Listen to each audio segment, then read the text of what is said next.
Yang saya muliakan, Buddha, Dhamma, dan Sangha. Yang berbahagia, pimpinan Puja Bakti, para romo dan ramani yang hadir, para dayaka dan karaka sabha wihara, serta Bapak Ibu, saudara-saudari semuanya, selamat malam, Namo Buddhaya. Bapak Ibu, saudara,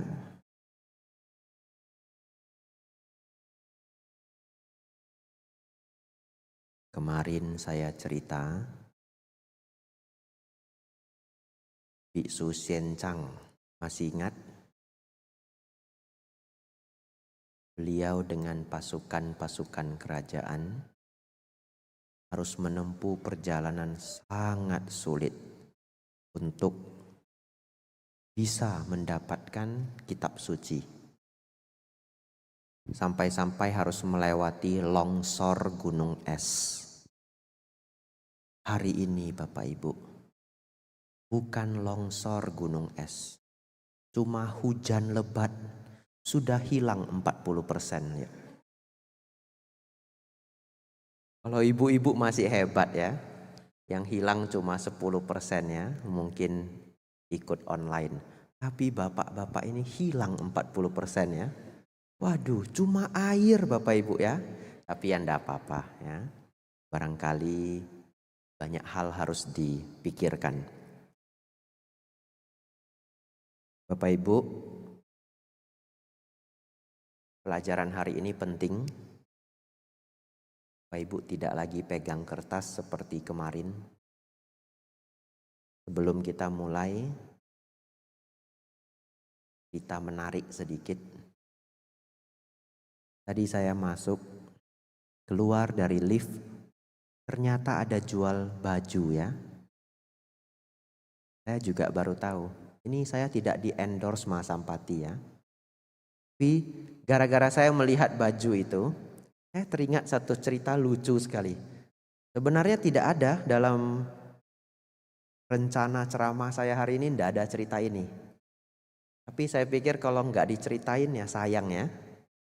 Ketika saya tinggal di Wat Bowon di Thailand, setiap pagi kami pindah patah. Pindah patah di sana itu jam keluar bikunya itu berbeda-beda. Ada yang 15 menit sebelum jam 6, ada yang jam 6, ada yang setengah 7, ada yang jam 7. Kenapa jam 7 Bante? Jam 7 di Thailand sudah agak telat ya, tapi biasanya mungkin karena kurang sehat. Saya pernah sakit, bangunnya sudah hampir jam 7 saya bangun bersih-bersih cepat-cepat dan dalam keadaan sakit ya. Tapi kalau tidak pindah patah tidak makan ya. Iya, di Thailand seperti itu. Kalau di Mas Sampati keluar sudah bermeja-meja makanannya. Jadi walaupun sakit ya pindah patah. Bisa sih sebenarnya minta ke temannya, tapi karena masih sanggup saya pindah patah. 7:30 saya pindah patah. Dan di Thailand itu agak malu, seperti biku telat bangun ya. Iya, kita jalan sudah nggak ada biku. Pergi ke pasar bikunya cuma 2, cuma 3, tapi sakit ndak apa-apa. Jalan, keliling sampai ke pasar, keliling sampai jauh. Botanjia, muasi lewat ya. Gak ada makanan Bapak Ibu, tidak ada yang berdana. Jalan, hanya di sana masih ada Bante Sakadamo ya. Saya berpikir kalau sudah sampai Ndada minta sedikit makanan beliau. Jalan, beruntung Bapak Ibu ya, sisa-sisa karma baik hari itu ya. Begitu saya mau masuk pintu Wat Bowon, ada umat tiba-tiba turun dari motor, bawa satu kantong dana ke saya, anumodana. Terus saya masuk ke wihara, luar biasa Bapak Ibu, satu kantong itu sudah ada nasi, sudah ada sayur, ada minumannya, ada jelly lagi ya, satu set, mujur ya, lalu bisa makan obat. Bapak Ibu Saudara, satu ketika saya membawa barisan murid-murid Pabaja, mungkin 4, mungkin 5, saya sudah lupa.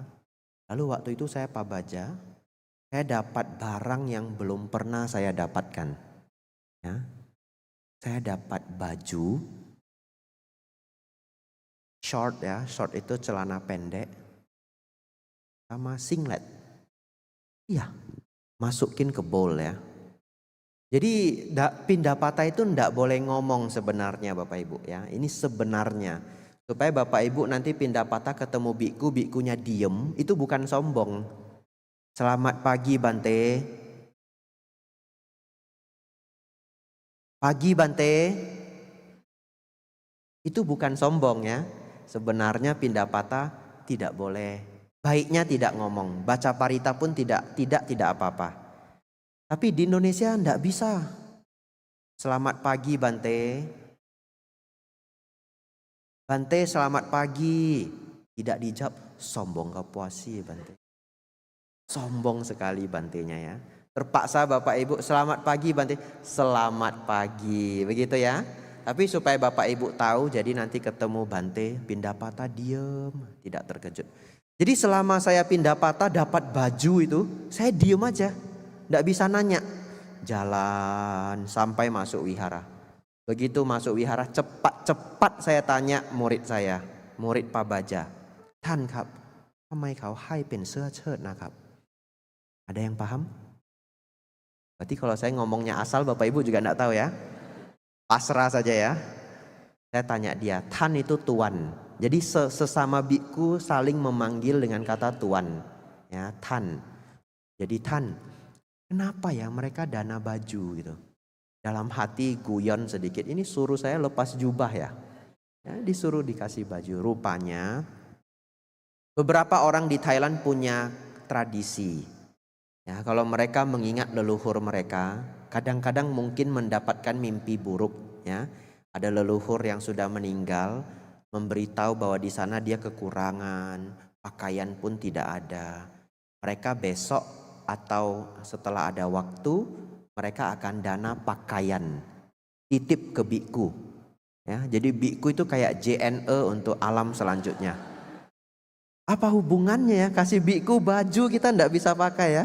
Tapi itulah culture ya. Jadi mereka beranggap dana ke Bante nanti leluhurnya dapat pakaiannya. Tapi sebenarnya culture itu tidak keliru 100% ya. Hanya kurang pas ya. Kalau Bapak Ibu ingin berdana atas nama para leluhur, dananya jubah. Betul ya? Jadi para biku bisa pakai. Kalau dananya singlet, waduh ndak boleh pakai ya. Akhirnya ya pakaian itu saya kasih ke anak wihara. Bapak Ibu Saudara, tidak ada hubungannya dengan baju di depannya. Hanya begitu saya lihat, keingat pernah dapat baju pas pindah patah di Thailand. Bapak Ibu Saudara, lihat Bapak Ibu standby ya. Hari ini saya bawa 2 buku. 1 buku tulis, 1 buku cetak. Buku ini bagus sekali, dicetak oleh Patria Sumut ya. Ya, ini saya kasih lihat bukunya, Recognizing the Dhamma. Katanya sudah habis cetakannya. Nanti entah kapan kalau ada cetak lagi, boleh kirim ke saya ya. Kirim ke Wihara Mendut kalau ada ya, tidak maksa ya. Ini cetakan Patria Sumut. Buku ini sangat bagus. Ini buku Bante Thanisaro. Tapi kalau saya minta Bapak Ibu dibagiin semuanya pun, baca ya Bapak Ibu, baca ya. Yang baca mungkin 10%. Sisanya pajangan ya. Nggak apa-apa dah, saya saja yang baca, ceritain ke Bapak Ibu ya. Bapak Ibu Saudara, hari ini pelajaran kita adalah belenggu pencapaian nibbana ya. Baik, 19.50 kita mulai pelajarannya. Bapak Ibu konsentrasi ya.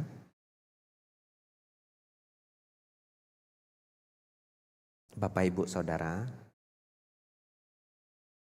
kita semua sedang dalam masalah. Nama masalahnya adalah sangsara. Ya. Kita semua yang hadir di sini sedang dalam masalah. Yaitu apa? Lahir mati, lahir mati, lahir mati tidak habis-habis. Masalahnya kalau lahir mati tidak habis-habis masih oke. Tapi masalahnya adalah sepanjang kita lahir mati penuh duka Bapak Ibu ya. Penuh duka.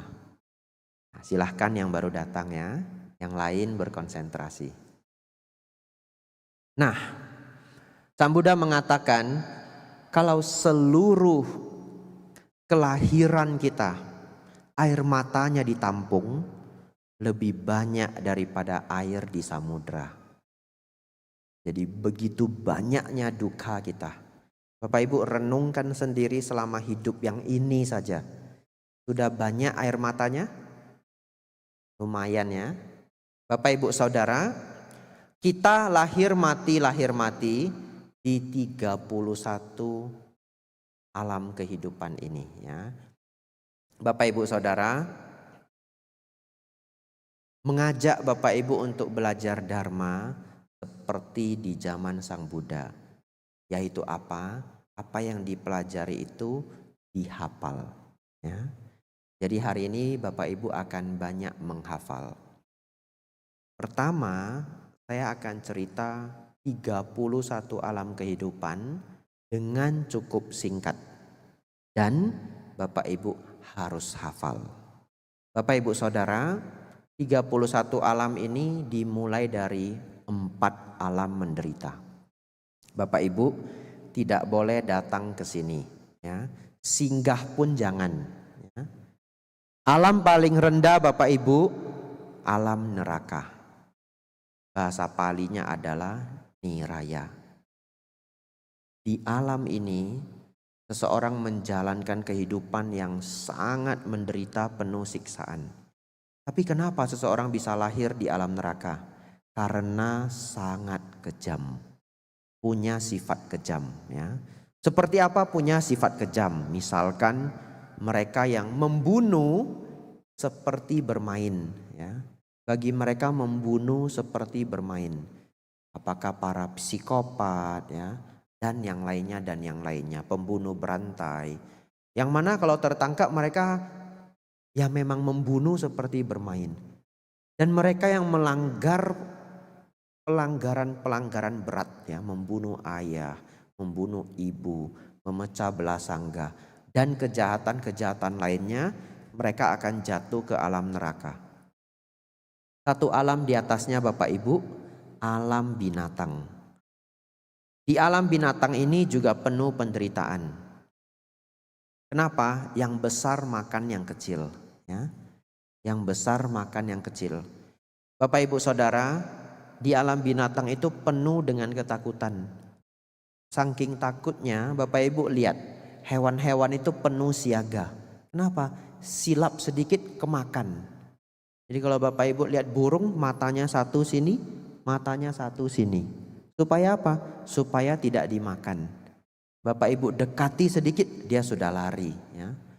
Bahkan Bapak Ibu Saudara, kalau Bapak Ibu di rumah punya peliharaan anjing, coba lihat anjing yang sudah nyaman sekali hidupnya di rumah kita, kalau tidur dia sering seperti mimpi buruk ya. Nanti perhatikan ya. Nah, dia sering seperti mimpi buruk. Kenapa? Itulah ingatan-ingatan karma buruk yang mengikuti. Dia hidup dalam ketakutan. Bapak Ibu Saudara, jangan singgah di alam binatang ya. Kenapa seseorang terlahir di alam binatang? Karena dia kemarahannya sangat tinggi, nafsunya sangat tinggi ya, dan juga melanggar karma buruk sehingga jatuh ke alam rendah. Naik lagi satu tingkat, masih alam menderita, adalah alam peta, alam hantu ya. Bapak Ibu Saudara, di alam hantu ini seseorang menjalani hidup yang penuh kesedihan ya, penuh kesedihan dan penuh kekurangan. Kenapa demikian? Mereka yang terlahir di alam hantu tentu karena karma buruk, namun dua karakter sangat mendominasi. Satu, tidak suka berdana walaupun punya ya. Walaupun dia punya, tidak suka berdana. Untuk apa saya berdana? Saya kerja cari duit capek-capek. Dia cari sendiri dong. Enak saja. Tidak mau berjuang. Saya berjuang setengah mati. 500 perak pun tidak keluar Bapak Ibu. Mendengar ada yang luka terbakar. Ada di sana keluarga kebakaran, kasihan. Anaknya masuk rumah sakit. Dia tergerak sedikit pun tidak. Biar saja. Tidak suka berdana. Yang kedua, kemelekatannya sangat tinggi.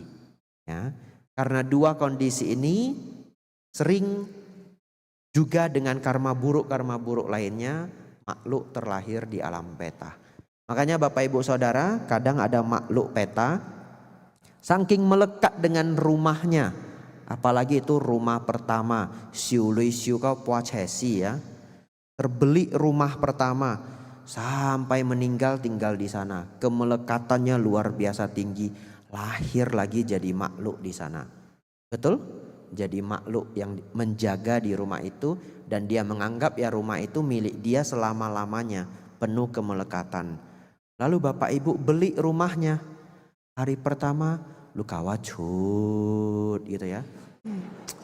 Ada suara-suara mengerikan ya. Bapak Ibu diganggu, dimimpiin. Lalu apa Bapak Ibu?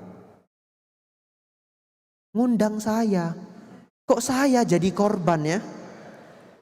Bapak Ibu rebut rumahnya makhluk itu, saya jadi korban ya. Saya disuruh menghadapi ya.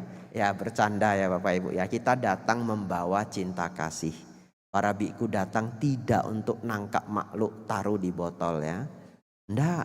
Para biku datang penuh dengan cinta kasih. Mereka jadi tidak mau mengganggu. Bapak Ibu Saudara, alam peta. Kemudian keempat adalah alam asura. Ya. Alam asura ini dikatakan adalah dewa yang penuh dengan kebencian. Ya. Oleh karena itu kadang-kadang Sang Buddha hanya membahas 3 alam menderita. Ya.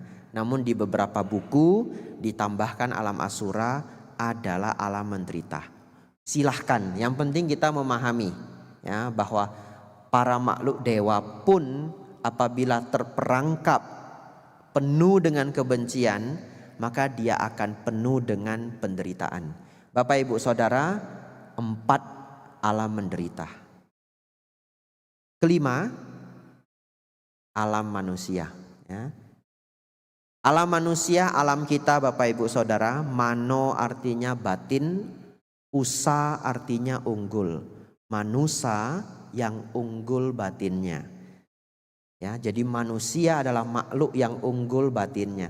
Siapa yang baru dengar hari ini ada? Beberapa ya. Waduh, sudah jadi manusia bertahun-tahun ya. Baru tahu arti manusia ya. Tidak apa-apa ya.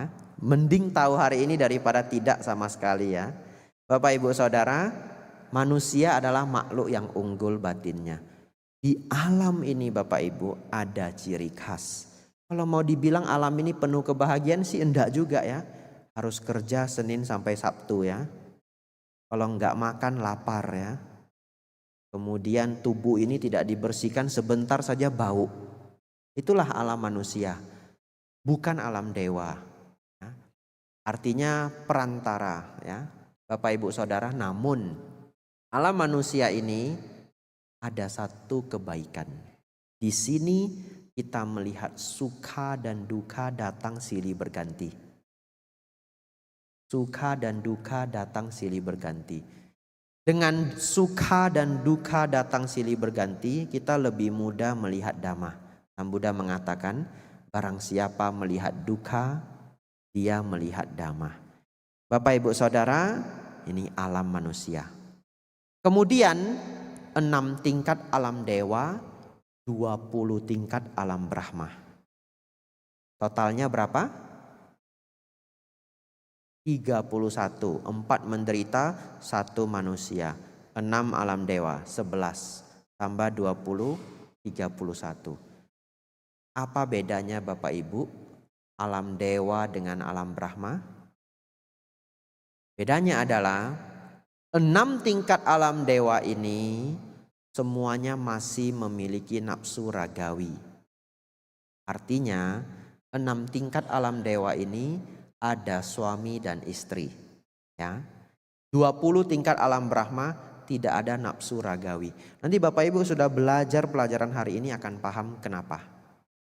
Jadi di 20 alam Brahma tidak ada suami, tidak ada istri, tidak ada pembagian laki-laki perempuan. Karena di sana mereka telah melenyapkan nafsu ragawi. Itulah perbedaan dewa dengan Brahma. Kadang-kadang Brahma juga disebut dewa. Jadi kalau Bapak Ibu mendengar 26 alam dewa berarti sudah tahu pembagiannya. Kuis tidak berhadiah. Ada kuis tidak berhadiah karena saya tidak bawa hadiah ya. Oh, kalau doa itu paling ada pir sama apel ya. Bapak Ibu Saudara, kuis tidak berhadiah.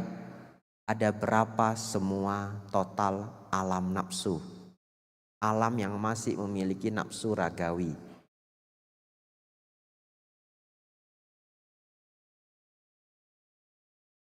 Sebelas ya. Kenapa 11? 4 alam menderita, 1 alam manusia, 6 tingkat alam dewa. Jadi kalau Bapak Ibu dulu ingat nonton Sulukong ya, nonton Sung Gokong, Kaisar Langit ada istrinya? Ada ya? Iya, jadi kosmik daripada novel Kerasakti itu mengikuti kosmik Buddhis. Walaupun tidak pas semuanya dengan Tripitaka ya. Tapi mereka mengikuti kosmik Buddhis. Jadi digambarkan Kaisar Langit pun masih ada istrinya. Oleh sebab itu Bapak Ibu Saudara, dalam ajaran Sang Buddha, alam surga para dewa itu bukan pencapaian tertinggi. Ya, karena mereka pun masih punya kotoran batin, masih punya nafsu. Saya mau tanya, kalau masih punya suami, punya istri, bisa enggak cemburu? Bisa ya? Ada laki-laki lain atau perempuan lain dekat saja, dekat 50 cm saja. Sudah amsyong ya. Sudah muncul cemburu. Nah, Bapak Ibu Saudara, selama masih ada nafsu ragawi, kotoran batin tentu belum lenyap. Jadi alam dewa itu bukan yang tertinggi. Brahma pun bukan yang tertinggi. Bapak Ibu Saudara, 31 alam kehidupan harus selalu kita hafal. 4 alam menderita, 1 alam manusia, 6 tingkat alam dewa, 20 tingkat alam Brahma. Bapak Ibu Saudara, setelah ini kita masuk ke topik utama.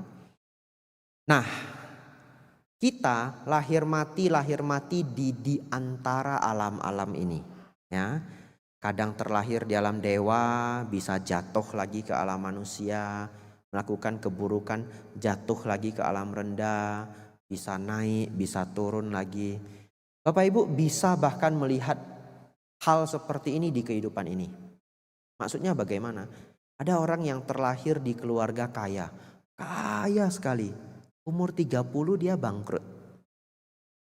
Padahal harusnya angka kekayaan yang dia miliki itu nggak masuk akal untuk bangkrut. Katakanlah angkanya sangat besar ya harta yang pernah dia miliki. Tapi bisa habis juga. Entah judi, entah salah bisnis, entah sakit. Jadi bahkan di alam manusia belum berpindah alam, tapi dia sudah bisa merasakan kehidupan yang dulu dia seperti surga ya. Lalu kemudian ambruk. Wah, jadi seperti alam yang penuh penderitaan. Demikianlah hidup manusia. Bagaimana keluarnya Bapak Ibu? Bagaimana berusaha keluar dari alam-alam lahir mati sangsara ini? Kata sangsara yang ada M-nya biasa dibaca samsara, itu adalah M-nya ada titiknya. Adalah sangsara. Dalam bahasa Indonesia menjadi sengsara ya. Minum dulu ya. Kalau haus saya sengsara Bapak Ibu ya. Masih ada satu kelas ya.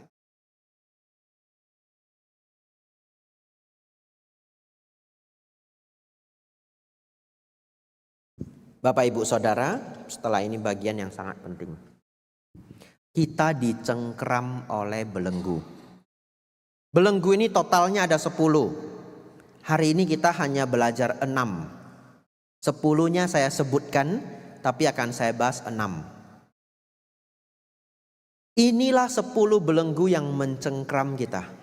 Hari ini Bapak Ibu akan belajar ya. Bisa terbebas dari 3 saja sudah sangat luar biasa. Apa yang 10 itu? Hafal ya Bapak Ibu ya. Harus hafal ya. Kan zaman Sang Buddha semua dihafal ya. Ya, jadi harus hafal, minggu depan keluar ujian ya. Yang pertama, pandangan salah. Yang kedua, keraguan. Apa yang pertama? Pandangan salah. Yang ketiga, pandangan bahwa ritual dan upacara dapat menyucikan diri. Kita hafal bahasa Palinya saja karena lebih singkat. Nanti saya akan jelaskan ini sangat lengkap. Silabata Paramasa. Silabata Paramasa. Nomor 4, nafsu indra atau nafsu ragawi. Nomor 5, kemarahan dan kedengkian. Nomor 5 Bapak Ibu, kemarahan dan kedengkian. Dendam dan dengki ya, dendam dan dengki. Nah, coba yang tidak mencatat coba menjawab. Kalau yang mencatat pasti bisa jawab ya. Coba yang tidak mencatat. Nomor 2 apa? Wah, hebat sekali semua ya. Baik, ini 5 belenggu pertama. 5 ini disebut 5 belenggu rendah. Ya, saya lanjutkan 6 sampai 10. Nomor 6 adalah nafsu akan keberadaan materi. Nomor 7, nafsu akan keberadaan non-materi. Nomor 8, kesombongan. Nomor 9, kegelisahan. Nomor 10, kedunguan. Saya mengharapkan Bapak Ibu menghafal 5 yang pertama. Lalu 6 sampai 10 sekedar ya. Tapi kalau Bapak Ibu penasaran nanti kapan-kapan bisa cari lagi. Namanya 10 belenggu. Bapak Ibu Saudara, akan saya bacakan Anguttara Nikaya 10. Jadi saya akan bacakan bagaimana Sang Buddha mengungkap 10 belenggu ini ya. Terdapat 10 belenggu. 10. 5 belenggu rendah dan 5 belenggu tinggi. Dan manakah yang termasuk 5 belenggu rendah? Pandangan salah, keraguan, kemelekatan pada kebiasaan dan ritual, nafsu indra, dan dendam dan dengki. Inilah 5 belenggu rendah. Dan manakah yang termasuk 5 belenggu tinggi? Nafsu akan keberadaan materi, nafsu akan keberadaan non-materi, kesombongan, kegelisahan, dan kedunguan. Inilah 5 belenggu tinggi dan inilah ke-10 belenggu. Anguttara Nikaya 10.13. Ini 10 belenggu Bapak Ibu ya. Informasi selanjutnya sangat berharga ya, sangat berharga. Jadi konsentrasi dengan penuh. Ini mengenai kesucian. Ya, ini mengenai kesucian. Ini penting sekali. Akan saya bacakan. Majjhima Nikaya 118. Ini cuplikannya. Terdapat dalam sangga beberapa biku yang dengan melepaskan diri dari 3 belenggu yang pertama adalah penakluk arus, sotapana. Mantap, tidak pernah lagi ditakdirkan untuk sengsara, menuju kebangkitan diri. Terdapat beberapa biku yang dengan melepaskan diri dari 3 belenggu yang pertama dan mengikis nafsu, kebencian dan khayalan, loba, dosa, moha, adalah sekali pengembalian sakadagami. Setelah kembali hanya 1 kali ke dunia ini, mereka akan mengakhiri ketegangan. Selanjutnya, terdapat beberapa biku yang dengan melepaskan diri dari ke-5 belenggu pertama akan dilahirkan kembali dalam kediaman luhur, alam Brahma Sudawasa. Di sana akan terbebas, tidak akan kembali ke dunia itu lagi. Terdapat beberapa biku yang adalah arahat, yang kekotoran batinnya telah berakhir, yang telah mencapai pemenuhan diri, menyelesaikan tugas, menanggalkan beban, mencapai tujuan akhir, menghancurkan keseluruhan belenggu kehidupan, dan yang membebaskan diri melalui pengetahuan benar. Majjhima Nikaya 118. Bapak Ibu Saudara, dari cuplikan sutta ini Sang Buddha memberitahu kita meninggalkan 3 belenggu yang pertama, pandangan salah, keraguan, silabata paramasa adalah standar seorang Sotapanna. Bukan saya yang mengucapkan ini. Majjhima Nikaya 118. Meninggalkan 3 belenggu yang pertama, lalu melemahkan dosa loba moha adalah standar pencapaian sakadagami, satu pengembalian. Apa arti sakadagami? Akan lahir di alam manusia 1 kali lagi, kemudian mencapai nibbana. Bapak Ibu Saudara, selanjutnya melenyapkan 5 belenggu adalah pencapaian anagami, dan ini sulit. Nanti akan saya bahas. 10 belenggu adalah pencapaian arahat. Bapak Ibu Saudara, bagi yang belum familiar, saya bahas sedikit, lalu silahkan dihafal ya. Kesucian itu ada 4 tingkat: Sotapanna, Sakadagami, Anagami, Arahat. Tapi apa maksudnya Bapak Ibu? Maksudnya adalah begini, cara membayangkannya itu begini, agar Bapak Ibu tidak lagi simpang siur mengenai kesuciannya. Jadi Bapak Ibu bayangkan kalau seorang makhluk itu memiliki kotoran batin sebanyak ini. Anggap ya, seorang arahat itu kotoran batinnya 0, habis. Katakanlah ini putu jana. Apa putu jana? Orang yang belum mencapai kesucian, putu jana. Jadi yang belum pernah mendengar cepat-cepat hafal ya, putu jana, putu jana, putu jana. Orang biasa. Ketika dia mencapai Sotapanna, sebenarnya semua standarnya itu adalah berkurangnya dosa loba moha. Sesungguhnya, jadi sederhana sekali walaupun praktiknya tidak gampang. Dia seorang biasa, belum mencapai kesucian, putu jana, berkurang dosa loba mohanya, dia seorang Sotapanna. Berkurang lagi, dia seorang Sakadagami. Berkurang lagi, dia seorang Anagami. Habis, dia seorang arahat. Bapak Ibu Saudara, kesucian dalam agama Buddha bukanlah wahyu. Bukan karena ditunjuk, ini sudah suci, sudah suci. Bukan, ada standarnya. Standarnya apa?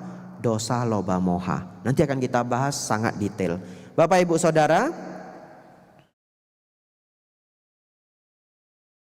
baik.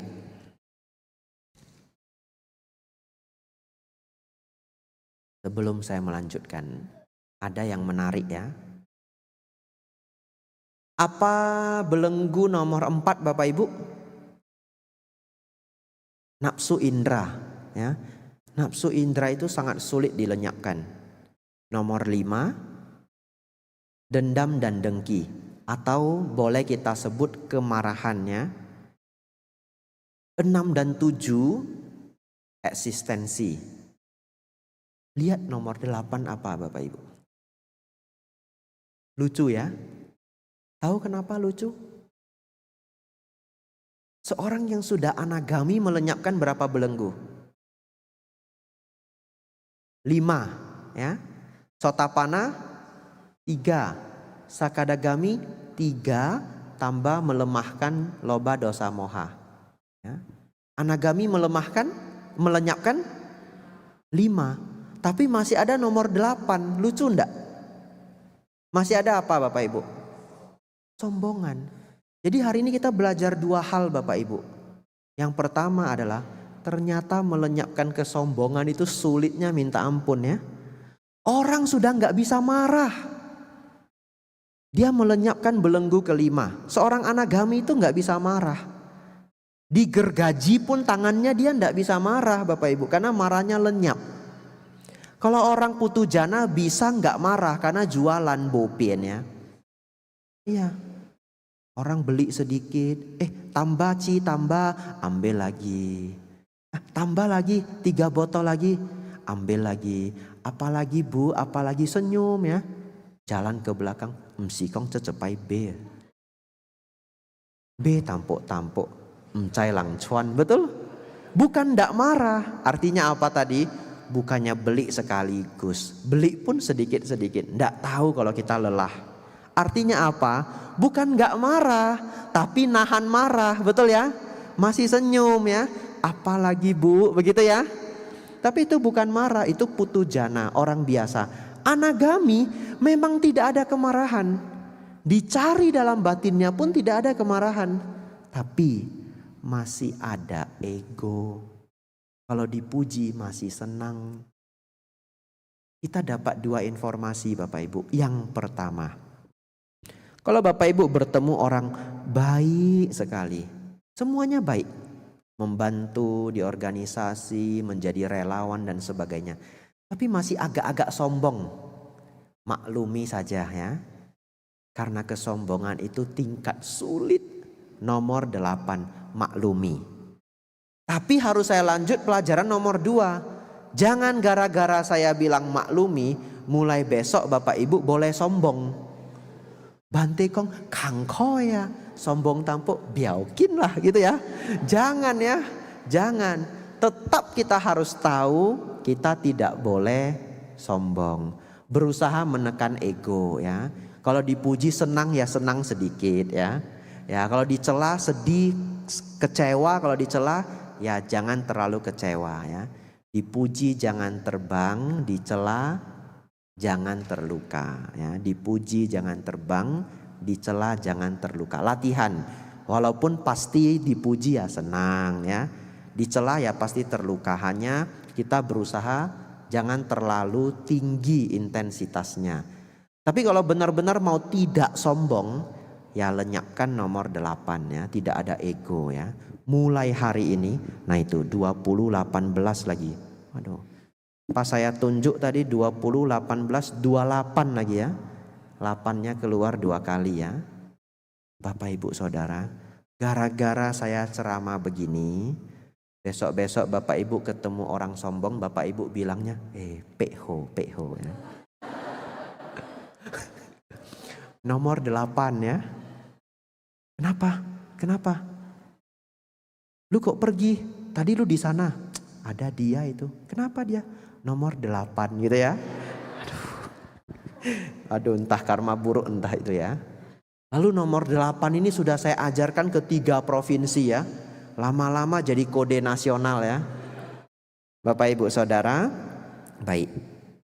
Jangan lupa jangan jadi orang sombong ya. Kita masuk halaman berikutnya. Saya akan membahas 5 belenggu rendah. Bapak Ibu harus fokus ya, supaya Bapak Ibu cepat-cepat mampu mencapai kesucian. Yang pertama, apa belenggu pertama Bapak Ibu? Pandangan salah. Pandangan benar itu memahami 3 hal. 1, baik dan buruk. 2, hukum kama wipaka. 3, 4 kebenaran mulia. Minimal memahami 3 ini kita sebut pandangan benar. 1, baik dan buruk. 2, hukum kama wipaka. 3, 4 kebenaran mulia. Bagi yang belum pernah mendengar ini, besok harus datang. Besok akan saya buat pelajaran membahas 3 ini. Ya, karena saya melihat penting sekali. Kalau saya gabung di hari ini, waktunya tidak cukup. Ya, jadi Saya akan ambil waktu besok untuk membahas ini. Bapak Ibu Saudara, kenapa seseorang harus memiliki pandangan benar? Karena kalau pandangannya salah, maka semuanya menjadi salah. Ya, ucapan salah, perbuatan salah, penghidupan salah. Kemarin saya membahas ajaran sesat di Jepang ya. Hari ini saya ceritakan agak mendetail. Ini adalah contoh kalau kita masuk ke pandangan salah, maka semua hidup kita bisa menjadi kacau. Bapak Ibu Saudara, dulu ya, 20-an tahun, 30-an tahun yang lalu, muncul sebuah aliran sesat di Jepang. Tapi di Jepang awalnya tidak dianggap sesat sama sekali. Namanya adalah Om Shinrikyo. Bapak Ibu boleh catat, nanti penasaran pulang cari informasinya lengkap ada di internet ya. Bapak Ibu Saudara, Om Shinrikyo ini ada nabinya, ada pengajarnya. Nabinya ini mengajarkan ajaran yang sebenarnya dia ciptakan sendiri. Dia campur-campur dari agama-agama besar dunia. Dia ambil ajaran Hindu, ajaran Buddha, ajaran Kristen, dia campur-campur, kemudian dia buat ajarannya sendiri. Sangat luar biasanya adalah, Bapak Ibu tahu ajaran ini berkembang seberapa besar?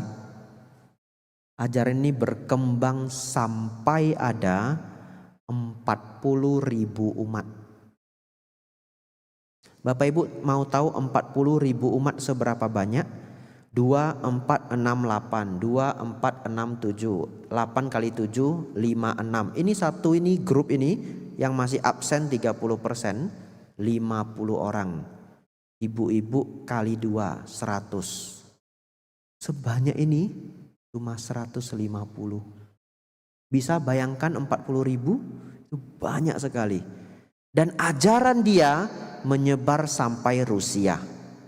Ya. Bapak Ibu Saudara, lalu setelah ajaran dia menjadi besar, dia mulai menjadi serakah. Karena dananya sudah triliunan, dia sudah sangat kaya raya, dia berpikir ingin jadi presiden di Jepang. Lalu dia ternyata gagal. Setelah gagal terpilih jadi presiden, dia tidak puas.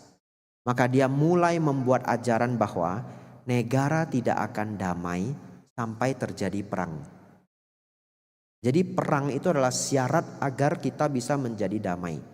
Jadi kalau dunia ini mau damai harus perang dulu. Perang selesai baru bisa damai.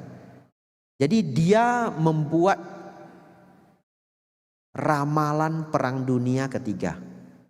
Tapi ramalan dia kalau nggak tepat nanti dia mundur. Maksudnya apa? Contoh. Misalkan dia meramal akan terjadi perang dunia ketiga tahun 97 misalkan. Tapi 97 belum perang, nanti dia mundur. Oh, karena ada satu hal dan sedemikian hal, perang dunia ketiga nanti 99. Kalau tidak terwujud, dia mundur lagi. Bapak Ibu Saudara, bagaimana supaya perang? Karena dia ingin membuat perang, lalu setelah dia membuat perang, nanti dia muncul sebagai pahlawan kesiangan. Setelah dia muncul, dia akan membuat suasana bahwa karena dia muncul, semua menjadi damai. Dia pasti terpilih jadi presiden. Itu pemikiran dia. Apa yang dia lakukan? Dia mau mengadu domba Jepang dengan Amerika. Jadi dia sampai pergi mencari, bukan dia sih ya, suruhan dia untuk membeli virus antraks. Tapi dia gagal. Lalu akhirnya berbagai macam rupa, akhirnya yang dia lakukan adalah serangan gas sarin. Dia lepaskan gas sarin di kereta api. Apalagi orang Jepang, komuter utama mereka adalah kereta api. Korban yang berjatuhan sampai 1000-an, yang meninggal 13 tahun 1995. Ini enggak terlalu lama Bapak Ibu ya. Hanya mungkin 1995 internet belum berjaya. Jadi tidak banyak orang Medan yang tahu. Kenapa dia melepas gas sarin? Niat dia adalah nanti yang tertuduh adalah negara lain sehingga memicu perang. Itu niat dia. Bapak Ibu Saudara, saat ini sekte ini sudah ditutup resmi. Dan mereka yang terlibat pembunuhan itu sudah banyak yang dihukum mati. Bapak Ibu Saudara, mari kita renungkan. Inilah mengerikannya pandangan salah. Umat-umat ataupun penganut-penganut dia ajak untuk membunuh. Dan mereka membunuh malahan menganggap itu adalah kebajikan. Betul ya? Kalau tidak mungkin mau membunuh. Jadi di brainwash sedemikian rupa agar mau membunuh. Inilah Bapak Ibu Saudara, bukan hanya menuju nibbana, tapi langsung menuju alam menderita. Alam menderita namanya apaya. 4 alam menderita namanya apaya. Jadi Bapak Ibu Saudara, inilah bahayanya pandangan salah.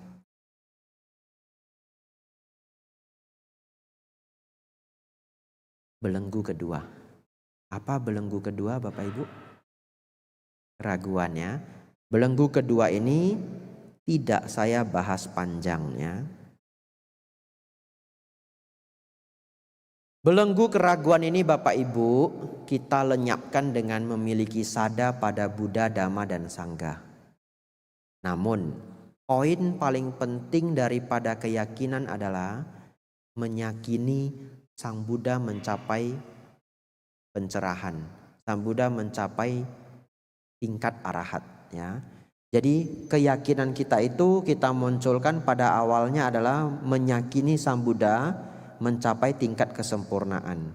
Sehingga dengan demikian kita meyakini ajaran beliau dan juga murid-murid beliau yaitu Sangha. Bapak Ibu Saudara, namun bagaimana cara kita meyakini bahwa Sang Buddha mencapai pencerahan? Cara terbaiknya adalah belajar dan praktik Dhamma. Kenapa? Karena keyakinan dalam Dharma itu bukan keyakinan membuta. Keyakinan dalam Dharma itu adalah keyakinan yang didasari oleh investigasi dan praktik. Yang tidak datang kemarin, nanti pulang besok-besok nonton rekaman ceramah Dhammanya, Kalama Sutta. Namun apa maksudnya bahwa keyakinan kita itu dibentuk atau fondasinya adalah memahami Dhamma dan juga praktik Dhamma. Begini, Bapak Ibu Saudara, Bapak Ibu tidak akan bisa menjadi Buddhis kalau hanya sekedar menulis KTP-nya Buddhis. Ya, mengubah KTP Buddhis di tempat pemerintahan itu tidak lantas membuat Bapak Ibu jadi Buddhis. Agar Bapak Ibu benar-benar menjadi Buddhis harus memahami Dhamma. Minimal pandangan benar. Ya, minimal pandangan benar. Yang 3 tadi. Baru seseorang bisa dikatakan seorang Buddhis. Lalu, kalau Bapak Ibu sudah paham ajaran Buddha, maka keyakinan itu benar-benar didasari oleh pengetahuan. Didasari oleh kebijaksanaan. Lalu Bapak Ibu praktik. Pertanyaan saya, Bapak Ibu yang sudah belajar Dhamma cukup lama di wihara, apakah kemarahannya berkurang atau bertambah? Berkurang, pasti berkurang. Bapak Ibu flashback, bandingkan dengan 5 tahun yang lalu, 3 tahun yang lalu, pasti berkurang. Keserakahan bertambah atau berkurang? Pasti berkurang. Hidup menjadi lebih cincai ya. Lalu Bapak Ibu ego berkurang. Kalau ego bertambah ingat nomor 8 ya. Belajarnya keliru, ego harus dikurangi setahap demi setahap. Lalu ini yang Bapak Ibu akan rasakan. Setelah Bapak Ibu belajar Dhamma di wihara, batinnya jadi damai atau kacau? Damai. Itu bukti. Bukti bahwa ajaran Sang Buddha membawa manfaat. Setelah itu kita jadi yakin dengan Sang Buddha, benar? Kita memang belum mencapai nibbana. Tetapi setiap dari praktek kita, dari waktu ke waktu yang kita rasakan apa? Loba dosa moha berkurang, kedamaian bertambah. Sembari merasakan itu muncul keyakinan yang lebih tinggi. Keyakinan umat Buddha muncul dari pemahaman dan praktek. Itu maksudnya. Lanjut poin ketiga. Ini poin sangat pentingnya. Saya minum dulu ya.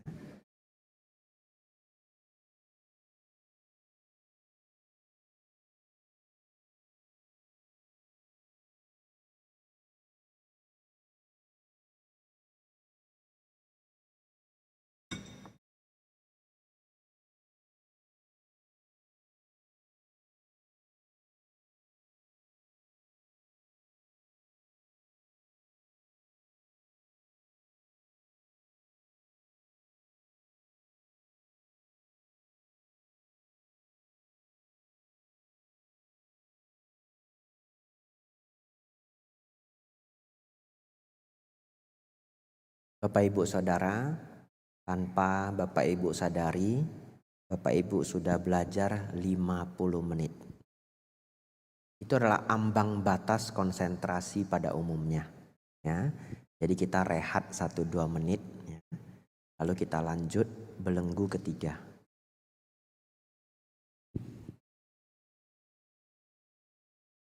Kalau lenyap 3 belenggu adalah syarat seorang sotapana. Saya akan bahas di sini sembari kita merehatkan otak kita. Bapak Ibu Saudara, walaupun Bapak Ibu melihat, oh standarnya 3 ini.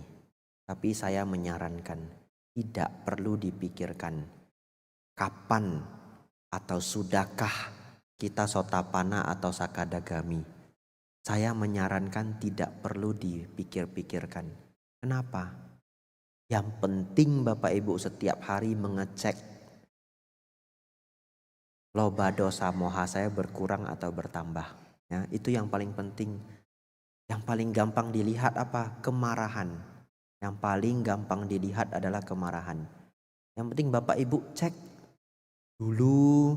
Sepertinya saya seminggu marah 2 kali. Akhir bulan 3 kali. Sekarang marah 10 hari sekali. Akhir bulan seminggu sekali. Ya sudah mendingan. Itu yang lebih baik Bapak Ibu pikirkan. Ya. Kalau Bapak Ibu memikirkan, oh ini wah sotapana leolo ya. Nanti ternyata standar pengetahuan Bapak Ibu belum pas dengan yang dimaksudkan dengan Sang Buddha. Mungkin Bapak Ibu berpikir sudah berpandangan benar, ternyata belum. Mungkin Bapak Ibu sudah berpikir, oh sila bata paramasa sudah saya lenyapkan, ternyata belum ya. Lalu yang ada apa? Semakin sombong.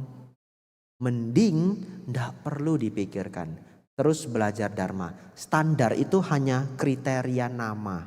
Ya, hukum karma tidak akan pergi kemana. Kalau Bapak Ibu memang sotapana, dilabeli tidak dilabeli, tidak akan jatuh ke alam rendah. Bante dari tadi cerita sotapana, sakadagami, anagami, wape leo Bante ya, uhami yong. Wah, saya sudah hafal manfaatnya apa. Baik. Seorang sotapana Bapak Ibu maksimal 7 kehidupan lagi akan mencapai nibbana. Ya, maksimal, bisa lebih cepat. Ya, akan mencapai nibbana. Dan seorang sotapana tidak lagi bisa terlahir di 4 alam menderita. Lalu pertanyaan saya, sotapana masih ada nafsu atau tidak? Ada ya, karena nafsu belenggu nomor 4. Sotapana melenyapkan 3. Oleh karena itu tidak heran di zaman Sang Buddha banyak para sotapana pun masih berkeluarga. Masih ada suami, masih ada istri. Barangkali ada yang terkejut. Tidak apa-apa, nanti cek lagi pas baca sutta, coba dicermati. Ya. Anathapindika masih ada istri, mencapai sotapana. Kenapa? Karena sotapana tidak ada hubungan dengan melenyapkan belenggu nomor 4. Ya. Tapi kalau dia melemahkan belenggu nomor 4 dan 5, dia disebut sakadagami. Umumnya sakadagami itu sudah tidak lagi beristri atau bersuami. Ya. Jadi Bapak Ibu Saudara, kenapa saya menginformasikan ini? Agar Bapak Ibu sadar umat Buddha walaupun bukan biku mampu mencapai kesucian. Ya, malahan itu adalah target utama Bapak Ibu, capailah setidak-tidaknya sotapana. Untuk apa sudah belajar dhamma tapi masih akan jatuh ke alam rendah? Ya, sesungguhnya Sang Buddha mengajarkan jaminan kepada kita. Kenapa kemarin ada 4 jaminan? Ingat ya, ini lanjutannya. Kenapa kemarin Sang Buddha menjamin tidak akan lahir di alam menderita? Karena kalau 3 belenggu ini lenyap dan seseorang mencapai sotapana, tertutup 4 alam menderita. Jadi kalau Bapak Ibu satu ketika ditanya, Bapak umat Buddha jamin gak masuk surga? Ada yang nanya begitu ya? Misalkan ya. Bapak Ibu jawab apa? Oh, ada jaminan kami. Jaminannya adalah pencapaian kesucian tingkat pertama, sotapana. Seseorang yang mencapai sotapana tidak terlahir lagi di alam menderita dan akan mencapai nibbana maksimal 7 kehidupan. Bapak Ibu Saudara, Sakadagami pasti mencapai nibbana setelah 1 kelahiran kembali, ya. Lalu yang sisanya nanti akan saya bahas. Baik, lanjut Bapak Ibu. Ini poin favorit saya, ya. Poin favorit saya.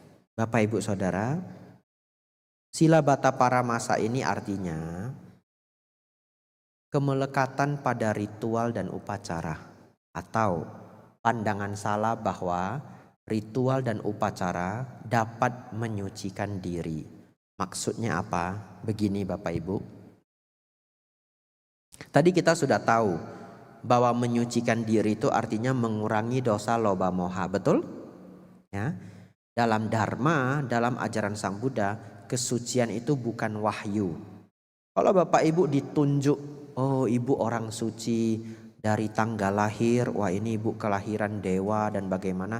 Lalu ibu diangkat menjadi orang suci oleh satu ajaran, tapi bukan ajaran Buddha. Pertanyaan saya, apakah kemarahan Bapak Ibu besok lenyap? Tidak akan bisa, ya. Dulu saya pernah ikut sebuah praktek inisiasi. Saya diundang ke rumah teman. Begitu saya di sana, upacaranya sudah disiapkan. Surprise, saya sendiri tidak ngerti. Tapi sudah benar-benar disetting semuanya. Lalu waktu itu Bapak Ibu, saya diinisiasi dengan menggunakan praktek api. Yang menginisiasi itu mengambil api di lilin. Gambaran saja, tidak benar-benar dia bisa ambil api, ya. Lalu kemudian simbol dari api cahaya ini dimasukkan ke kening saya. Kemudian diambil lagi dari kening saya, pindah ke orang sebelah. Ada sound systemnya, ya. Dan seterusnya. Lebih kurang yang datang saya lupa, 15, 18, paling banyak 20 orang. Selesai diinisiasi semua sudah selesai, tiba-tiba semua tepuk tangan. Kyonghi, Kyonghi sudah mencapai nirwana. Wah, saya senang sekali. Wah, sing nippaneo, ini benar pengalaman hidup saya. Sudah capai nirwana, saya juga senang saya. Lalu harus bayar $10 ya. Tapi karena nirwana gitu ya, biaukin ya. Saya bayar $10. Saya senang sekali. Sampai rumah saya berbunga-bunga. Besoknya saya tanya teman saya, kok bisa saya capai nirwana, kok bisa? Lalu teman saya menjawab, oh mungkin dulu kamu Bante Ananda. Wah jumahi ya. Semakin senang saya Bapak Ibu. Wah Bante Ananda gitu ya. Karena itu mungkin saya senang suta sampai hari ini ya. Oh aduh Bante Ananda. Lalu Bapak Ibu Saudara, lewat beberapa bulan saya mikir, aku nggak ada bedanya saya ya. Nirwana leo cele ya, kekiam siangal, nggak ada berbeda. Tapi ya sudah, nggak apa-apa, saya happy aja. Saya ikut pelajaran mereka sampai sekitar 2 tahun. Lalu akhirnya setelah saya belajar Dharma dengan sebenar-benarnya, saya baru paham Tidak ada orang yang bisa menghadiahkan kita nibana. Tidak ada orang yang bisa menghadiahi kita kesucian. Saya punya pertanyaan. Bapak Ibu Saudara yang hadir di sini. Kalau Bapak Ibu ditawari, ada orang mau buat upacara, bayar 50 juta, kemarahan Bapak Ibu langsung lenyap. Mau bayar? Saya cepat-cepat bayar. Gocap tiau, kemarahan lenyap. Tapi apa ada upacara seperti itu? Belum ketemu. Betul ya? Belum ada. Bayar 50 juta, entah mantra, entah apa saja upacaranya terserah. Tapi kemarahan bisa lenyap sampai 0%. Berarti minimal anagami ya. Ya, bayar gocap tiau anagami. Wah, ini cuan ya. Tapi nggak bisa. Kalau Bapak Ibu bayar pun 50 juta, mungkin Bapak Ibu tidak marah sebulan. Setelah itu kumat. Tahu kenapa nggak marah sebulan? Karena merasa sudah bayar, harus manjur. Benar? Pasti. Wah, heng gocap tiau lah, beme lo wah cile ya. Lu cami subome kitong kima. Wah, kuat Leo. Itu ya. Ya, saya sudah bikin kuat itu ya. Apa bahasa Indonesianya enggak tahu saya ya. Syarat ya. Saya sudah buat syarat habis 50 juta, tidak bisa marah 1 bulan. Itu bukan karena upacaranya jalan, itu karena sakit mikirin gocap tiau ya. Enggak marah sebulan, lewat itu kumat Bapak Ibu ya. Bapak Ibu Saudara, inilah pemahaman-pemahaman. Tidak ada upacara dan ritual yang dapat menyucikan diri. Kuis tidak berhadiah. Apa yang membawa Bapak Ibu ke alam surga?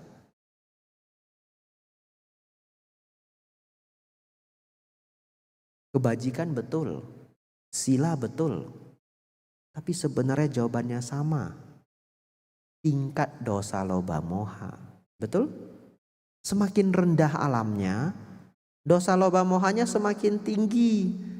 Semakin tinggi alamnya, dosa loba mohanya semakin rendah. Hanya dosa loba moha ini bagaimana dikurangi? Praktek sila, makanya silena sugating yanti. Betul ya? Tapi sebenarnya apa manfaat dari praktek sila itu? Mengurangi dosa loba moha. Otomatis lahir ke alam surga. Bapak Ibu dijanjiin pun masuk surga, belum tentu masuk surga kalau standarnya tidak capai. Ya, bagaimana masuk surga? Batinnya kejam. Diberi pun kuncinya tidak bisa masuk Bapak Ibu. Itulah maksud dari sila bata paramasa. Sejak hari ini Bapak Ibu menyadari, memahami sila bata paramasa, kesucian dicapai dengan belajar dharma dan praktek dharma. Belajar dharma dan praktek dharma. Tidak ada upacara dan ritual apapun yang dapat menyucikan diri. Bapak Ibu Saudara, 2 belenggu selanjutnya. Yang selanjutnya adalah nafsu indra ya. Singkat saja mengenai nafsu indra ini. Nafsu indra ini Bapak Ibu adalah semua nafsu yang diproduksi oleh indria. Dari apa yang kita makan ya, apa yang kita dengar, sentuhan kulit ya dan sebagainya. Kenapa nafsu yang tinggi ini bisa berbahaya? Kalau Bapak Ibu nonton berita, kadang-kadang karena nafsu yang sangat tinggi, seseorang mencuri, betul? Dia mencuri motor sport, padahal dia tidak butuh. Kenapa? Pengen. Pengen itu apa? Nafsu. Kalau dia mencuri karena kelaparan, itu masih terpaksa karena kebutuhan. Tapi dia curi motor sport, tidak dia jual juga. Kalau ditanya kenapa kamu curi? Pengen. Pengen itu apa? Nafsu. Lebih mengerikan lagi, kadang-kadang ada yang sampai, mohon maaf, mengganggu anak perempuan sendiri, cucu perempuan sendiri, kriminal yang sangat jelek. Bahkan kalau masuk penjara katanya nanti di dalam penjara pun akan dihajar habis-habisan oleh para napi lainnya. Karena rendah sekali, jahat sekali hal itu. Bapak Ibu Saudara, terdorong oleh apa? Nafsu. Oleh karena itu nafsu bisa menjadi sangat mengerikan. Bapak Ibu Saudara, bagaimana mengurangi nafsu? Prakteknya adalah ambil atasila. Ya, saya menyarankan Bapak Ibu ambil atasila seminggu sekali. Kalau merasa berat, sibuk dan yang lainnya 2 minggu sekali. Yang penting ada dipraktekkan. Setiap hari uposatha. Bante, hari uposatha saya kerja. Ambil hari Minggu. Tidak sulit ya. Tidak sulit. Pagi-pagi makan ya. Nanti jam 11 makan lagi kemudian stop. Kalau hari Minggu ya tidak perlu make up yang gak apa-apa. Dirapiin ya. Ya kalau takut hitam ya pakai sunscreen cincai lah ya. Nanti flek-flek muncul Bante, hayo. Kalau kau puasi lah Bante ya, cincai lah. Sunscreen kan bukan make up ya. Sunscreen itu obat supaya nggak kena kanker kulit. Nah boleh lah. Lalu Bapak Ibu Saudara tidak make up, belajar sederhana. Supaya apa? Memahami bahwa namanya tubuh ini akan tua, akan mati. Kita tidak selalu ganteng, tidak selalu cantik. Bisa menerima itu adalah kebijaksanaan. Nafsu akan kecantikan, kegantengan, kemelekatan pada itu berkurang dan berkurang. Belajar menahan lapar ya. Jadi kalau malam lapar bagaimana Bante? Minum air saja ya. Nah, kalau Bapak Ibu ketemu saya malam, kalau orang Medan kan Bante cak paleo boy, botan cak leo ya. Ya, belajarlah. Tidak entertainment di hari itu ya. Tidak main game, tidak dengar musik, tidak nonton drama Korea ya. Berhenti dulu. Gantinya apa? Dengar ceramah dhamma dan meditasi. Jangan atasilah, Bante, ndak boleh dengar musik kok drama Korea besai. Jadi saya tidur aja ya. Tidak berkualitas atasilanya ya. Ya kalau ngantuk tidur silahkan, tapi gunakanlah waktu itu untuk meditasi, dengar dharma ya. Kadang-kadang ada rekreasi keluarga. Bapak Ibu tidak harus mengorbankan keluarga rekreasi sambil puasa. Kasihan anak-anak. Ganti atasilanya bisa besok, bisa lusa ya. Bijaksanalah dalam menjalani kehidupan. Semakin sering Bapak Ibu praktek atasila, maka nafsu akan semakin gampang berkurang. Selain itu juga senang mendengarkan dhamma ya. Senang mendengarkan dharma, praktek dharma, pelan-pelan nafsu akan berkurang. Dan yang paling penting adalah samadhi. Bapak Ibu Saudara, poin selanjutnya adalah kemarahan. Selesai 5 ini, seseorang mencapai anagami. Apa sih sebenarnya anagami? Anagami artinya tidak kembali lagi. Kuis tidak berhadiah. Tidak kembali kemana?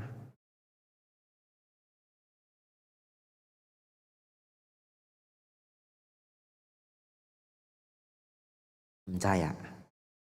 Tidak kembali Mahasampati. Bapak Ibu Saudara, tidak kembali ke alam nafsu. Kenapa? Nafsunya habis. Nomor 4 apa belenggunya? Nafsu indera, betul? Nafsunya sudah lenyap. Seorang anagami tidak ada nafsu. Jadi Bapak Ibu Saudara, seorang anagami tidak ada nafsu. Sehingga dia tidak ada pengkondisi untuk lahir di 11 alam nafsu. 4 alam menderita, 1 alam manusia, 6 tingkat alam dewa. Seorang anagami akan terlahir di alam Brahma. Namanya alam Brahma Sudawasa. Mereka akan terlahir di sana dan mencapai nibbana di alam itu. Artinya terus berlatih. Melenyapkan apa? 5 belenggu yang selanjutnya. Itulah tugas seorang anagami. Jadi anagami artinya tidak kembali lagi. Tidak. Nagami kembali lagi. Ya, tidak kembali ke alam nafsu. Bapak Ibu Saudara,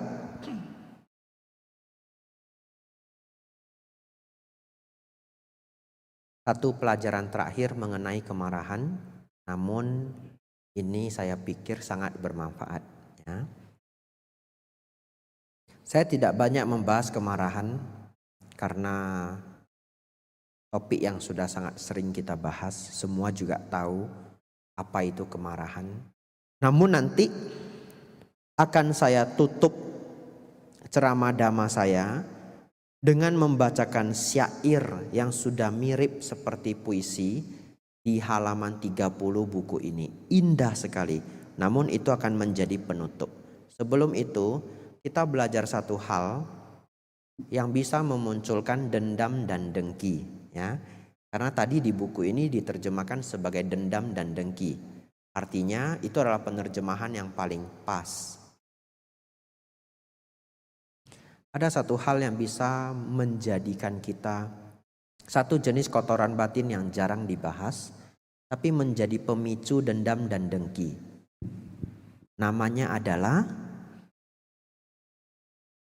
MANA, mana. MANA, mana. Ini topik terakhir malam ini. MANA. Apa artinya mana?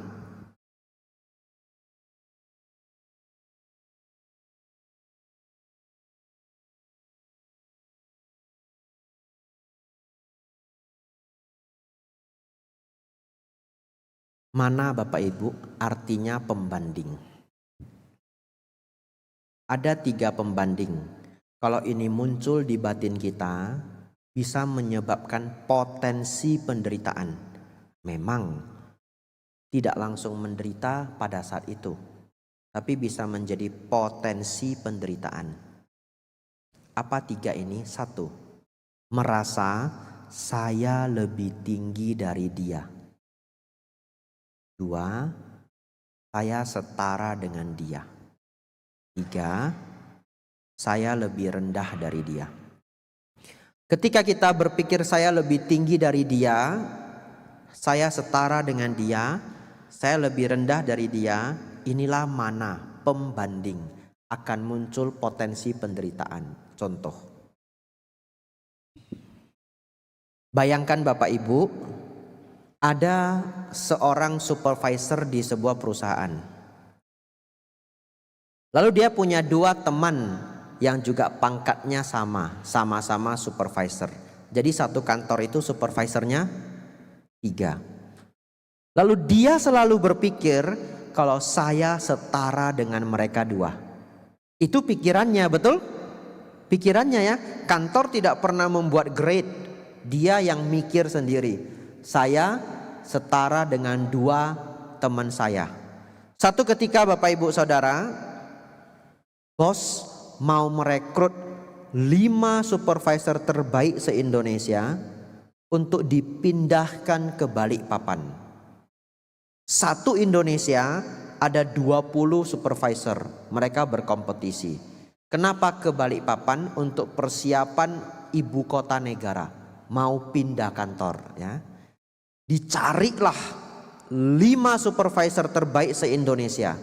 Tiba-tiba Bapak Ibu terpilih 4. Di antara 4 ini 2 temannya itu masuk. Dia ndak masuk. Padahal yang terpilih 4, kuota masih 1. Betul Bapak Ibu? Dan dia tidak terpilih. Wah, marah, sedih, kecewa. Karena kenapa? Selama dia berpikir, saya itu setara loh sama mereka. Kenapa saya tidak dipilih? Bahkan kuota masih 01. Masih tertempel di mading. 1 supervisor untuk IKN. Wah, nggak terpilih dia Bapak Ibu. Dia menderita, stres, bocah, bokun, citjit. Ya. Pertanyaan saya, siapa yang membuat dia menderita? Diri sendiri. Karena berpikir apa? Saya setara dengan mereka. Kalau dia berpikir saya lebih tinggi dari mereka 2, becak bekun sacap jit. Betul ya? Berpikir setara saja sudah stres. Berpikir saya lebih tinggi dari mereka, lebih stres lagi. Ini adalah contoh Ketika kita berpikir saya lebih tinggi dari dia, saya setara dengan dia, hati-hati, bisa menjadi potensi penderitaan, ya. Bante, bagaimana kalau berpikir saya lebih rendah? Kalau berpikir lebih rendah pun problem. Misalkan 3 orang tadi, Sakayo, wah tegong nih, gitu ya. Saya yang paling kurang, saya yang paling bodoh. Tiba-tiba ada tugas besar, tugasnya rumit sekali, saya yang disuruh. Padahal di antara 3 ini, saya paling bodoh mengenai hal ini. Kok suruh saya? Ya saya stres, kok jadi kayak curhat saya ya. Bapak Ibu Saudara, ketika berpikir saya lebih rendah pun jadi problem, betul? Jadi harus mikir apa? Betul ya? Masalahnya otak manusia ini secara otomatis suka membanding-bandingkan. Betul ya? Apa obatnya kalau begitu? Kata Sang Buddha, tidak boleh mana, M-A-N-A. Saran saya adalah seringlah berpikir setiap orang memiliki kelebihan dan kekurangannya masing-masing, ya. Memiliki kelebihan dan kekurangannya masing-masing. Yang dia anggap setara dengan temannya barangkali kinerja. Kalau karakter, betul ya? Ya. Barangkali bukan hanya kinerja dan karakter. Kedekatan, betul ya? Ya kedekatan hitung juga toh. Kalau di tempat kerja ya. Ya bos enggak pernah hafal nama dia, gimana tahu orangnya? Dan sebagainya, dan sebagainya. Namun secara otomatis kita tetap akan suka membandingkan. Membanding-bandingkan itu pun bisa menjadi bagian dari ego, belenggu yang ke-8 ya. Jadi Bapak Ibu Saudara, saran saya adalah kalau Bapak Ibu hanya membandingkan topik per topik silahkan. Tapi setelah itu kembali pada pandangan setiap orang punya kelebihan dan kekurangan. Contoh, Bapak Ibu buka warung makan, mau cari tukang masak terbaik, ya harus dibandingkan, betul ya? Itu topik per topik. Tapi kita hanya membandingkan masalah siapa lebih pintar masak. Tapi kita tidak merendahkan mereka yang bahkan misalkan rankingnya terakhir. Dia ikut kompetisi masak ranking terakhir. Boleh kita merendahkan dia? Tidak. Kembali memahami bahwa setiap orang punya kelebihan dan kekurangannya masing-masing. Bapak Ibu Saudara, kalau kita pelan-pelan mengurangi mana, akan lebih gampang menghadapi belenggu yang ke-5, dendam dan dengki. Namun belenggu ke-4 dan ke-5 ini hanya bisa dilenyapkan sepenuhnya dengan samadhi, ya. Kemarahan itu tidak akan pernah lenyap seluruhnya seberapa banyak pun Bapak Ibu berdana. Betul ya? Makanya ada yang pernah tanya ke saya, Bante, katanya meditasi itu kebajikan tinggi. Kan gak keluar apa-apa. Kalau berdana kan keluar sesuatu. Berikan ke orang lain. Masa nafas masuk, nafas keluar. Nafas masuk, nafas keluar. Cetun pun bocut. Kebajikan aneh toa. Cina bofer ya. Ada yang bilang begitu ya. 1 perak pun tidak keluar. Nafas masuk, nafas keluar. Ndak fair. Ndak Bapak Ibu ya. Kebajikan itu tidak hanya dinilai dari sekadar dari apa yang kita keluarkan, tapi lebih pada manfaatnya. Hari ini Bapak Ibu belajar, sebanyak apapun seseorang berdana, bisakah kemarahannya lenyap seluruhnya? Tidak bisa. Kemarahan lenyap seluruhnya hanya karena belajar dhamma dan meditasi. Akan saya tutup dengan syair halaman 30 ya, pas jam 9 ya.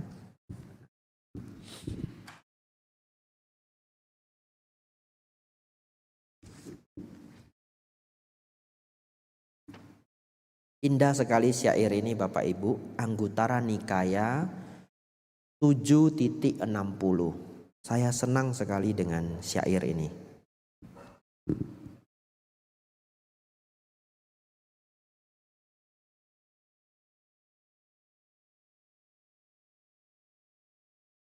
Inilah ketujuh hal menyenangkan untuk musuh, membawa musuh ke tujuannya, yang datang kepada seorang pria atau wanita yang sedang marah. Berikut puisinya atau syair dhamma ini, Bapak Ibu berkonsentrasi. Orang yang pemarah, buruk rupa dan tidur tak tenang, mendapatkan untung, dia mengubahnya menjadi kerugian. Melakukan pengerusakan dengan ucapan dan tindakan. Seseorang yang dikuasai kemarahan menghancurkan kekayaannya sendiri. Tergilakan oleh kemarahan, dia menghancurkan statusnya. Kerabat, teman, dan rekan kerja menghindarinya. Kemarahan membawa kerugian. Kemarahan mengobarkan pikiran. Dia tidak menyadari bahwa bahaya lahir dari dalam diri. Seseorang yang pemarah tidak tahu keuntungannya sendiri. Seseorang yang pemarah tidak melihat dhamma. Seseorang tertaklukkan oleh kemarahan berada dalam kegelapan total. Dia merasa senang atas perbuatan buruk, seakan-akan itu perbuatan baik. Tapi kemudian ketika kemarahannya hilang, dia menderita selayaknya terbakar oleh api. Dia rusak, terhapus, seperti diselimuti api dalam asap. Ketika kemarahan menyebar, ketika seseorang marah, dia tidak punya malu, tidak takut akan kejahatan, tidak berlaku hormat dalam ucapan.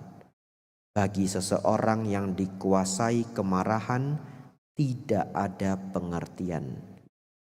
Aku akan memberitahukan perbuatan apa yang membawa penyesalan, yang jauh dari ajaran. Dengarkanlah. Seorang pemarah membunuh ayahnya, membunuh ibunya, membunuh Brahma, dan orang yang tidak bijaksana. Karena pengorbanan seorang ibulah seseorang dapat lahir ke dunia. Namun seorang pemarah yang tidak bijaksana dapat membunuh pemberi kehidupan ini. Seperti diri sendiri, setiap makhluk menganggap dirinya sendiri paling berharga. Namun seorang pemarah mengamuk dapat membunuh dirinya sendiri dengan banyak cara. Dengan sebilah pedang, meminum racun, menggantung dirinya sendiri dengan seutas tali di sebuah lembah pegunungan.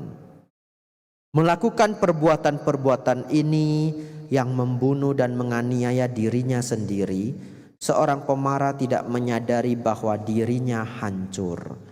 Jerat marah ini dalam bentuk kemarahan tinggal di dalam hati.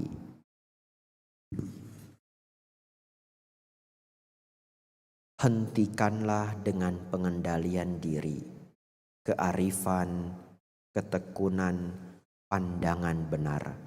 Orang yang bijaksana akan menghentikan setiap bentuk kebodohan batin. Latihlah dirimu sendiri. Semoga kita tidak terhapus, terbebas dari kemarahan dan gangguan, terbebas dari keserakahan, tanpa mendambakan, terjinakkan, amarahmu ditinggalkan, terbebas dari kehancuran. Anda akan terbebas. Anggutara Nikaya 7.60. Sabe sata bawantu sukitata. Semoga semua makhluk hidup berbahagia. Aduh.